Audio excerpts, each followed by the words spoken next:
Hello everyone, कैसे हैं आप लोग। उम्मीद है आप लोग अच्छे होंगे और आपकी प्रिपरेशन चल रही होगी। इस प्रिपरेशन को और बेहतर बनाने के लिए आज हम लोगों ने एक न्यू इनिशिएटिव लेकर आया है, जिसमें 45 days free intensive answer writing initiative है, जिसमें हम डेली 2 क्वेश्चंस टेलीग्राम चैनल पे देते हैं। जो एक लॉन्ग क्वेश्चन होता है 38 मार्क्स का और एक शॉर्ट आंसर होता है 7 और 8 मार्क्स का होता है। ठीक है, उसको आप 9 बजे हम टेलीग्राम ग्रुप पे उसको रिलीज़ कर देते हैं और आपको बाई द 7 PM आपको उस क्वेश्चन को लिखकर टेलीग्राम ग्रुप पे भेजना होता है। ठीक है, तो इसमें हम क्या करते हैं, जो अच्छे आंसर होते हैं उनसे बहुत सारा इंसाइट लेकर आपके साथ शेयर भी करेंगे और कैसा आपका मॉडल आंसर हो सकता है, आप इसको एक नोट प्रिपेयर भी करेंगे, क्योंकि ये जो है टॉपिक वाइज हमने इनिशिएटिव भी स्टार्ट किया। अभी जो हम लोग कर रहे हैं नेशनलिज्म के ऊपर कर रहे हैं। नेशनलिज्म का टॉपिक चल रहा है, मॉडर्न हिस्ट्री GS 1 का पार्ट है, सेक्शन 1 का। ठीक है, तो इस बेसिस पे हमने क्वेश्चंस, ये प्रीवियस ईयर मोस्टली क्वेश्चन जो होंगे यहाँ पे प्रीवियस ईयर भी होंगे और कुछ अच्छे क्वेश्चंस भी होंगे। ठीक है, तो चलिए स्टार्ट करते हैं। सबसे पहले तो स्टार्ट करने से पहले आपको कभी भी जब आंसर लिखने जब बैठते हैं तो सब आपको बेसिक आपके माइंड में ये चलनी चाहिए कि आंसर का कंटेंट इंपॉर्टेंट है, आपका लेंथ में इंपॉर्टेंट मैटर नहीं करता है। जब इसका लेंथ में लेंथ मैटर नहीं करता है, आपका कंटेंट मैटर करता है। और कंटेंट जब आपके पास है तो स्ट्रक्चर्स भी मैटर करता है। अगर कंटेंट आपके पास बहुत सारा है, आप उसको ऑर्गेनाइज वे में एक फ्लो में नहीं लिख पाते हैं, तो फिर ये कहीं ना कहीं आपको मुश्किल क्रिएट कर सकता है। तो ये सब जो आप कंटेंट कैसे लिखेंगे और स्ट्रक्चर्स वे में कैसे, ये प्रैक्टिस पे आता है। इसका बस बेस्ट वे है, वी हैव टू प्रैक्टिस। तो इसमें हमने 45 डेज का जो इनिशिएटिव, आज फर्स्ट आंसर देखे, बहुत लोगों ने आज पहली बार आंसर लिखा है, बहुत लोगों ने पहले से आंसर लिखे, बहुत अच्छे आंसर भी लिखे हैं। ठीक है, वो सब भी हम आपको दिखाएंगे।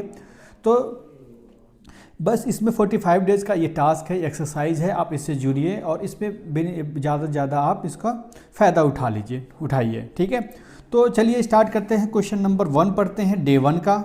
Discuss the factor responsible for the formation of Indian National Congress और what were the British policies toward the early nationalism. इस क्वेश्चंस ये 38 मार्क्स का है। तो जब भी क्वेश्चंस को हम बनाएंगे, इस क्वेश्चन मतलब क्या है, जो क्या फैक्टर्स है, डिस्कस, आपको फैक्टर डिस्कस करता है इंडियन नेशनल कांग्रेस का फॉर्मेशंस का, और पॉलिसी क्या था अर्ली नेशनलिज्म जो थे उसके लिए, उसमें मतलब टुवार्ड द उसके पॉलिसी, ब्रिटिश गवर्नमेंट का पॉलिसी क्या था उसके। जब भी आप आंसर लिखेंगे, ये आपके पास 400 वर्ड में आपको लिखना है, 400 वर्ड में लिखना होता है। 38 मार्क्स का क्वेश्चन जो होते हैं 4 वर्ड। तो इसको क्या करेंगे, 4 पार्ट में आप डिवाइड कर सकते हैं। इसको 4 पार्ट में डिवाइड कीजिए। 4 पार्ट में जब आप इसको डिवाइड करेंगे, ये फॉर्मेट देख सकते हैं, फॉर्मेट ऐसे लिखना है आपको। 4 पार्ट में जब इसको, सबसे पहले आपको इंट्रोडक्शन लिखना है और क्वेश्चंस में ही हमें पार्ट करना है, क्योंकि 400 है। अगर बिना पार्ट, इसको पार्ट जब ब्रेक नहीं करेंगे तो इसमें देखिए, यहाँ तक जब फैक्टर रिस्पॉन्सिबल फॉर, ये एक क्वेश्चन हो जाता है, एक पार्ट। पहले तो इंट्रोडक्शन आपको लिखना ही है, सब में इंट्रोडक्शन लिखे, फिर आप क्या करिए, इसका एक पार्ट बनाइए, फैक्टर्स लिखें कि क्या फैक्टर्स है। पॉसिबल हो कि इसको आप पॉइंट वाइज और या फ्लो चार्ट में आप बना सकते हैं, डायग्राम के थ्रू इसको रिप्रेजेंट कर सकते हैं। दूसरा पार्ट आपका होना चाहिए पॉलिसी। दूसरा क्वेश्चन देखिए, ये पॉलिसी टुवार्ड द अर्ली, इसमें ब्रेक करना है। दूसरे 2 क्वेश्चन हो गए, तो 2 क्वेश्चन, तो इसको 100 वर्ड में लिखे, सॉरी इसको 100 इंट्रोडक्शन 100 वर्ड, अप्रोक्स 100 वर्ड से कम में लिखे, थोड़ा सा 100 वर्ड मत लिखे, है ना। और इसमें 150 वर्ड तक लिखने की कोशिश करें, फिर इसको भी लिखने की कोशिश करें, है ना, 100 तक, और इसको 50 वर्ड में निपटा दीजिए। ठीक है, वो डिपेंड करता है आपके कंटेंट पे, आप कितना है वो ये कोई फिक्स रूल नहीं है कि आपको इतने वर्ड में लिखना है।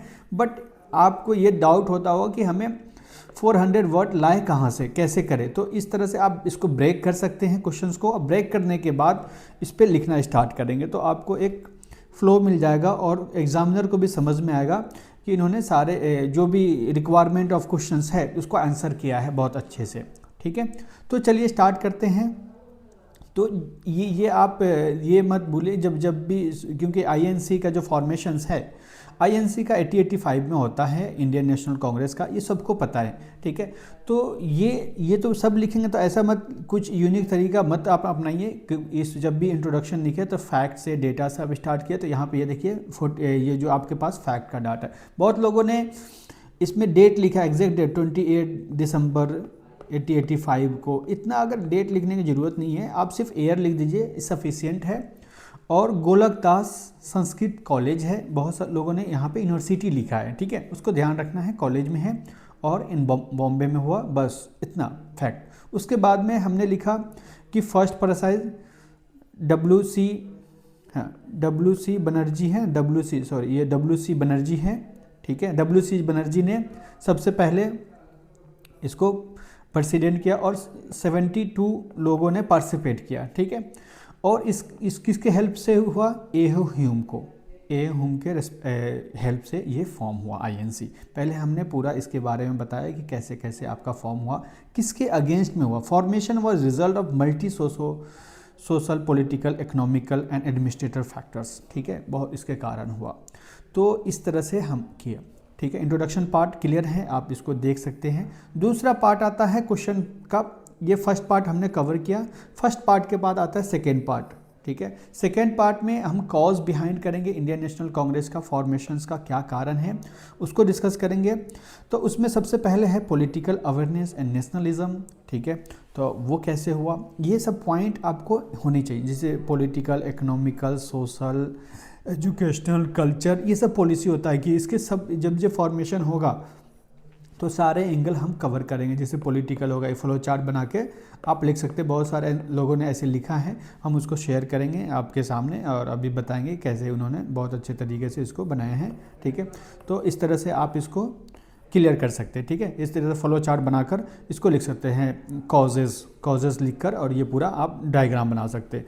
फिर इकोनॉमिक एक्सप्लॉयटेशंस क्या था, ड्रेन दादा भाई नौरोजी का जो बुक था उसमें लिखा, हाई टैक्सेशन था, डिस्क्रिमिनेशन था, इंडिजियन इंडस्ट्री क्या होगा, वाइप अप हो गया, क्योंकि हाई टैक्सेशन के कारण जो भी डोमेस्टिक इंडस्ट्री थे वो शट डाउन हो गए, बहुत सारे हैंडीक्राफ्ट वगैरह ये सब हो गए, ठीक है। सोशल रिलीजियस काउजेस भी था, जब आपके पास ब्रह्मो समाज, आर्यन समाज, अलीगढ़ मूवमेंट, इन्होंने जब सोशल रिलीजियस मूवमेंट हुआ तो लोगों को पता चला कि अपना पास्ट कैसा था, अच्छा था, इन्फीरियर, पहले इन्फीरियर समझते थे, बस इसके कारण अपने आप को, अपने पास्ट को जाने, अपना कल्चर को जाना, तो इससे कहीं ना कहीं अवेयरनेस फैली। तो इसकी वजह से कि हम कहीं ना कहीं एक्सप्लॉइट हो रहे हैं ब्रिटिश रूल के थ्रू। तो ये सोशो रिलीजियस जो ऑर्गेनाइजेशन था, इन्होंने बहुत एक्टिव रोल भी प्ले किया। अब एजुकेशंस हो गया, एजुकेटेड और इंग्लिश एजुकेशंस। अब इंग्लिश एजुकेशन क्या हो गया, एक कॉमन लैंग्वेज स्टार्ट हो गया, ठीक है।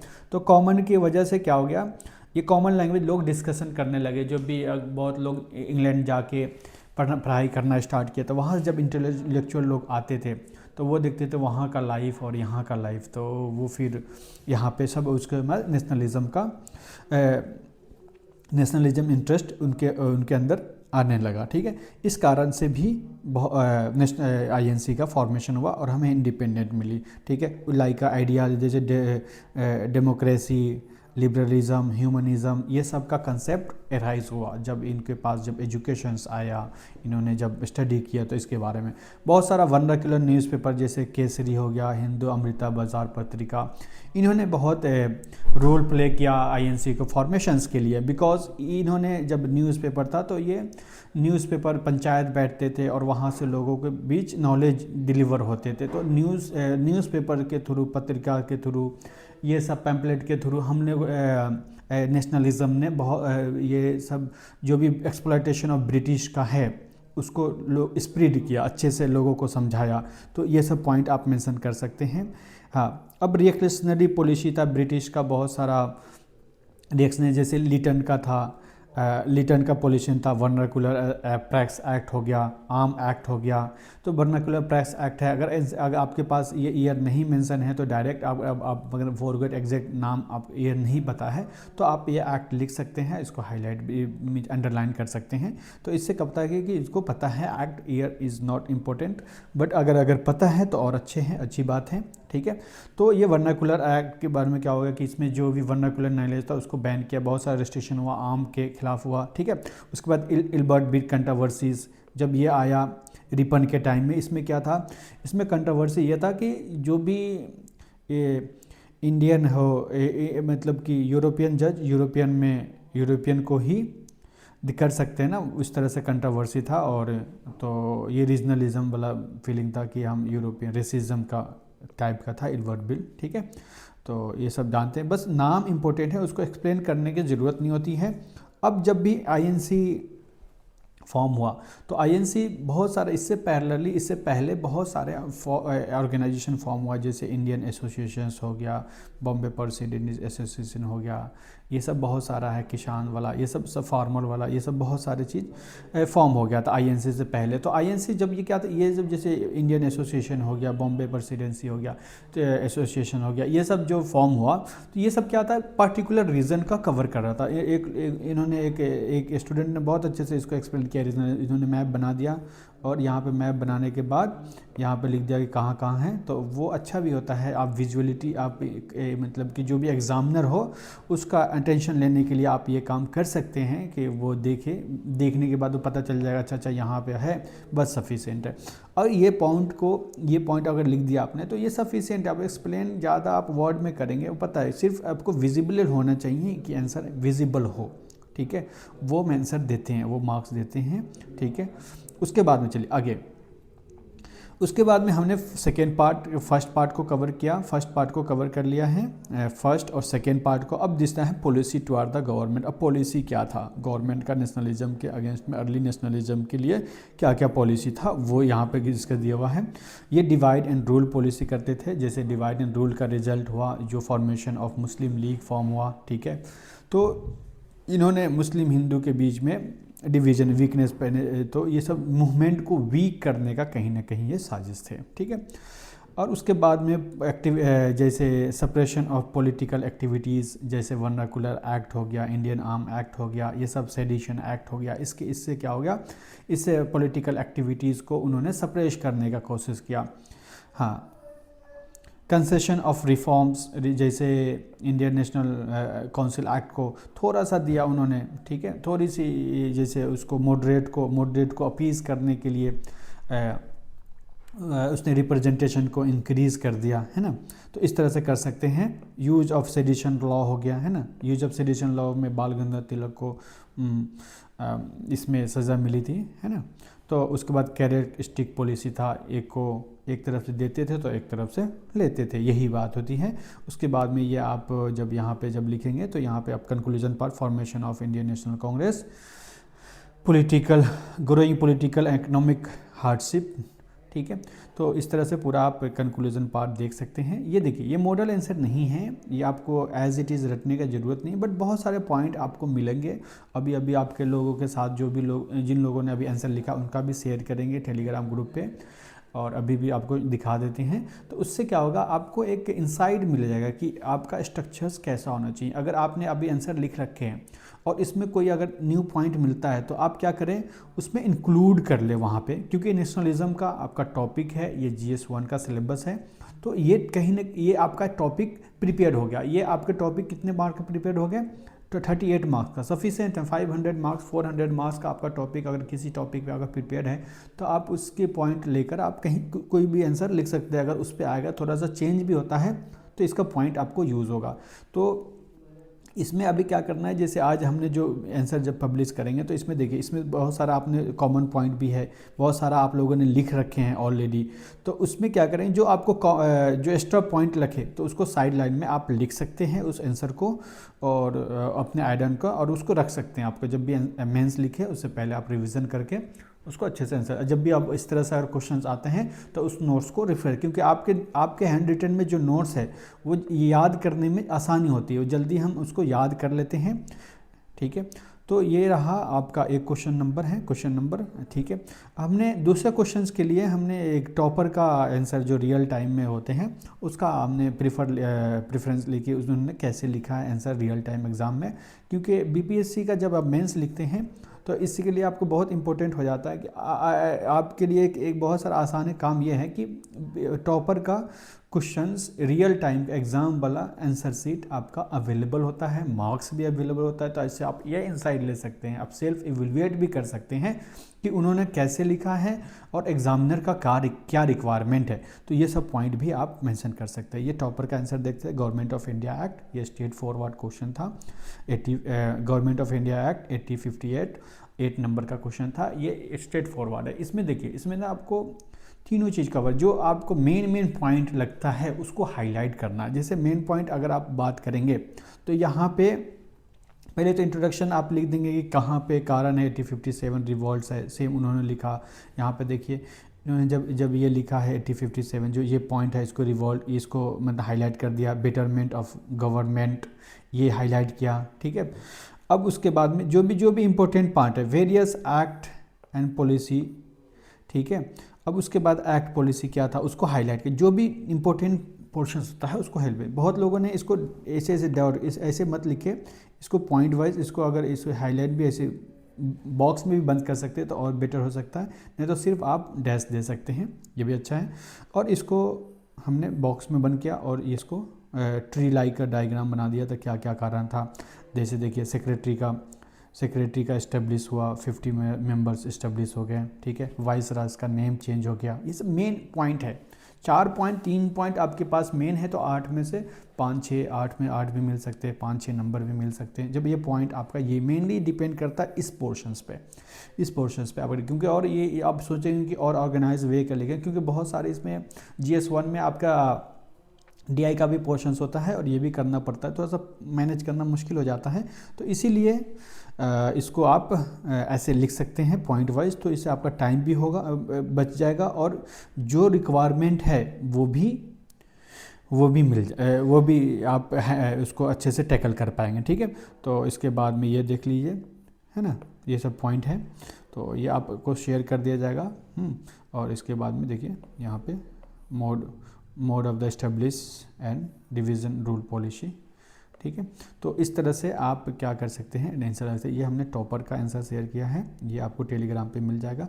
दूसरा हम लोग कुछ स्टूडेंट का हम आंसर शेयर करना चाहते हैं, ये देख सकते हैं। इन्होंने सेम क्वेश्चंस पे लिखा है डे 1 में, और क्वेश्चन लिखा यहाँ पे इंट्रोडक्शन पास देख सकते हैं। सब यानी इन्होंने यही स्टार्ट किया 85 पे और ये पोर्शन स्टार्ट किया, ठीक है। एवं इंट्रोडक्शन, ये देखिए इन्होंने कितना बढ़िया से ये डायग्राम बना लिया, फ्लो चार्ट, कि क्या क्या कारण थे, इन्फ्लुएंस द फैक्टर्स हो गया, तो यहाँ पे भी लिख सकते हैं क्या क्या फैक्टर्स था, ठीक है। तो उसके बाद में आप इसको तो इसको लिख सकते हैं, जैसे सोशल हो गया, इकोनॉमिकल हो गया, पॉलिटिकल हो गया, ये सब सारा चीज़ कवर होता है ना। और इंटरनेशनली भी उसने क्या क्या फैक्टर्स किया। उसके बाद में देखिए इन्होंने ये पॉइंट लिखा, ये आप ध्यान रखना है। देखिए यहाँ पे पॉइंट नहीं लिखना है, पॉइंट जब भी लिखेंगे आप विद इन लिखेंगे, इसमें आप नहीं लिख सकते हैं, है ना। इस पॉइंट जब भी लिखना होगा आप इसके अंदर लिखना पड़ेगा आपको पॉइंट, इसके बाहर नहीं लिख सकते आप। हाँ, जब भी पॉइंट लिखेंगे इसके अंदर भी देखिए इन्होंने बाहर पॉइंट लिखा है, ये पॉइंट आपको यहाँ पे होना, जिन लोगों का है देख सकते हैं। यहाँ पे पॉलिसी लिखा, देखिए डिस्क्रिमिनेशंस, ये पूरा एक्ट का मेंशन किया है ना। तो ये सब सारा चीज़ लिख सकते हो। इकोनॉमिक्स हो गया, ठीक है। ये देखो सोशल, इनका प्रेजेंटेशन है ना अच्छा है, बट ये ध्यान में रखना पड़ेगा, ये वाला पॉइंट आगे वो आप इसमें नहीं ले सकते हैं, क्लियर है। हाँ, उसके बाद नीचे देखिए इन्होंने इसको जो सेकेंड पार्ट का, को पता हो गया कि फर्स्ट पार्ट हमने कवर कर लिया, तो सेकेंड पार्ट के लिए एकदम क्लियरली विजिबल है कि सेकेंड पार्ट हम यहाँ से स्टार्ट कर रहे हैं, क्लियर है। तो यहाँ से आप स्टार्ट कर रहे हैं, ये भी विजय देखिए यहाँ भी फॉलो चार्ट का उन्होंने यूज़ किया है, ठीक है। और यहाँ पे ये अगर नहीं लिखने की ज़रूरत है, ये फिगर नहीं भी लिखते चले, क्योंकि ये आपको पिक्चर्स आपको गिवन है ब्रिटिश पॉलिसीज़, अगर लिखते भी थोड़ा सा स्पेस दे दीजिए तो सही रहेगा, है ना।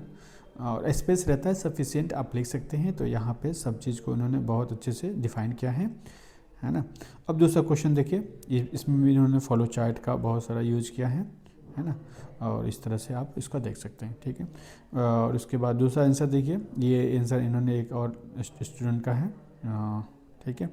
तो इसका भी देखिए कैसे कैसे इन्होंने लिखा है बढ़िया से, ठीक है। इसको इवेलुएट करके हम इसको टेलीग्राम चैनल पे मेंशन करके इनका देखिए, ये जो इन्होंने पॉइंट लिखा है अच्छा है पॉइंट पे।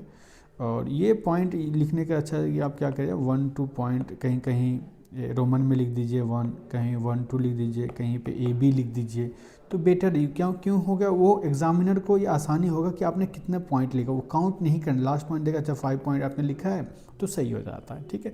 तो एरो को आप अवॉइड करें, अगर लिखना चाहते हैं तो एरो को अवॉइड कर सकते हैं और कहीं कहीं यूज़ कर सकते हैं, बट एरो का आप मोस्टली अवॉइड कीजिए। अगर 1 2 3 इस तरह से लिख सकते हैं आप, तो इससे क्या होगा, आपका वो पॉइंट पता चल जाएगा एग्जामिनर कि आपने कितना पॉइंट लिखा है, आपको भी आइडिया, इससे काउंट करने में इसको टाइम जाएगा, तो उतना मेहनत का काम वो क्यों करेंगे, है ना। चलिए ये देख सकते हो इनका भी आंसर, इसको शेयर कर देंगे आपके टेलीग्राम ग्रुप पे, तो वहाँ से आप हेल्प ले सकते हैं। बहुत लोगों ने ये देखिए, अब ये किनका है, अब इसका नाम नहीं ले सकते क्योंकि इनको देखिए, ये आप खुद देखकर रियलाइज़ कर सकते हैं कि इन्होंने मार्जिन का देखिए पूरा यूज़ किया है, ये लगता है जस्टिफाई अलाइनमेंट में यूज़ किया है, मगर इस तरह से आप पढ़ेंगे तो उनको बहुत स्ट्रगल होगा। Introductions of the western educations, ये सब सारा जो लिखा आपने, तो यहाँ पे भी ये क्या लिख दिया है ना, तो इस तरह से यहाँ पे जब ये लिखना जैसे ये ख़त्म हो गया तो आप यहाँ से स्टार्ट करें, स्पेस की कोई कमी नहीं, आपको कंटेंट ज़्यादा भरने की ज़रूरत नहीं है, उसको बस पॉइंट चाहिए। अगर पॉइंट आपको पता है कि वेस्टर्न एजुकेशन का इन्फ्लुएंस क्या हुआ आईएनसी के फॉर्मेशन पे, तो एग्ज़ामिनर जब ये पॉइंट पता है तो एग्ज़ामिनर को ये भी पता है कि आप कैसे हुआ, ये भी एग्ज़ामिनर जानता है कि स्टूडेंट को ये भी पता होगा कि कैसे फॉर्म हुआ, कैसे हेल्प हुआ, ठीक है। तो चलिए इसको देखते हैं। हाँ, ये एक्सप्लॉइटेशन ये वाला, इसको ध्यान में रखना है थोड़ा सा, जो भी जिन लोगों का आंसर है ये देख लीजिएगा यूट्यूब पे, तो इसको पॉइंट में आप लिखना कोशिश करें, है ना। तो इसका क्वेश्चन कंटेंट सही होगा, बट इसमें क्या करना है, आपको प्रेजेंटेशन पे ध्यान रखना है, प्रेजेंटेशन कैसे प्रेजेंट करना है आंसर को, इस पे ध्यान के अपने कलीग के साथ से हेल्प ले सकते हैं। अब एक दो मैं हिंदी का पेपर लेता हूँ, जैसे इन्होंने एक आंसर लिखा था, ये देखिए, अब ये मिडिल रूल है जो ईस्ट इंडिया कंपनी का था, तो इन्होंने ग्रामेटिकली रीजनल ऑर्गेनाइजेशन जो था मद्रास में है, बॉम्बे में है, तो रीजनल ऑर्गेनाइजेशन के, क्योंकि एक आईएनसी फॉर्मेशन का था कि एक ऑल इंडिया लेवल का ऑर्गेनाइजेशन चाहिए, तो इसलिए आईएनसी का फॉर्म हुआ। तो इन्होंने बड़े अच्छे से एक डायग्राम बना लिया शॉर्ट टाइम में, और इससे आपका प्रेजेंटेशन थोड़ा सा अच्छा दिखेगा इससे, ठीक है। और इन्होंने बहुत अच्छे से ये भी किया है, और ये इनको थोड़ा सा ये भी कर सकते हैं, जैसे यहाँ से आप एक्सप्लेन किया ना, तो नीचे से लिखना स्टार्ट करें तो ये पॉइंट आपका विजिबल हो, है ना, क्योंकि जो आपने पॉइंट लिख रहे हैं हाईलाइट वो विजिबल होने चाहिए। क्लियर है, होप ये आप समझ गए होंगे, ठीक है। चलिए दूसरा एक दो क्वेश्चंस और देखते हैं, जैसे हिंदी का हम ले सकते हैं, क्योंकि मैं हिंदी में एक्सपर्ट नहीं हूँ, अभी जो हिंदी वाली टीम है कहीं और बिजी है, जब आएंगे तो आपको रिव्यू करेंगे, बट सिमिलर होता है, आप कहीं ना कहीं कंटेंट देख सकते हैं। आप बीपीएससी का प्रिपरेशन कर रहे हैं तो हिंदी इंग्लिश आपको आते होंगे, तो वहाँ से आप अपना पॉइंट ले सकते हैं। और जो भी तरीका होगा हिंदी और इंग्लिश में लिखने का तरीका तो सेम ही है ना। अब देखिए इन्होंने ये पॉइंट, ये डॉट का यूज़ किया ना, ये डॉट को अवॉइड करना है आपको। जैसे हमने 1 नंबर लिखा है, तो इसमें देखिए, अब जब हम लोग मल्टी लेवल नंबर सिस्टम जब लिखते हैं लेवल में, जब फाइल वगैरह बनाते हैं, जैसे यहाँ पे वहाँ पे 1 लिखा, जैसे क्वेश्चन नंबर लिखते हैं ना 1 लिखा, तो यहाँ पे ABC, तो एज लाइक है, यहाँ पे क ख ग लिख सकते हैं आप। और ये डॉट वाला पॉइंट को आपको अवॉइड किया। आज मैंने जो रिव्यू कर रहे हैं ना, कंटेंट पे नहीं, मेनली आपको प्रेजेंटेशन पार्ट पे हम मेनली फोकस कर रहे हैं। इससे क्या होगा, आपका आंसर को खूबसूरती को बढ़ा देगा। ये जो आंसर है ना ये वाला, ये इसको अवॉइड कीजिए आप, डॉट को स्टार देने का, ये सब पॉइंट जैसे ये है, तो इसकी जगह पे आप लिख सकते हैं, यहाँ पे क्यों सब पॉइंट है, इसको लिख सकते हैं एग्जांपल में, ये भी सही है, ये भी लिख सकते हो, या इस तरह से आप स्टार मार्क कर सकते हो, बट मेन पॉइंट में आप डॉट लाइक का नहीं दे सकते, जैसे यहाँ पे आप लोगों ने यूज़ किया तो ये सही है, ठीक है।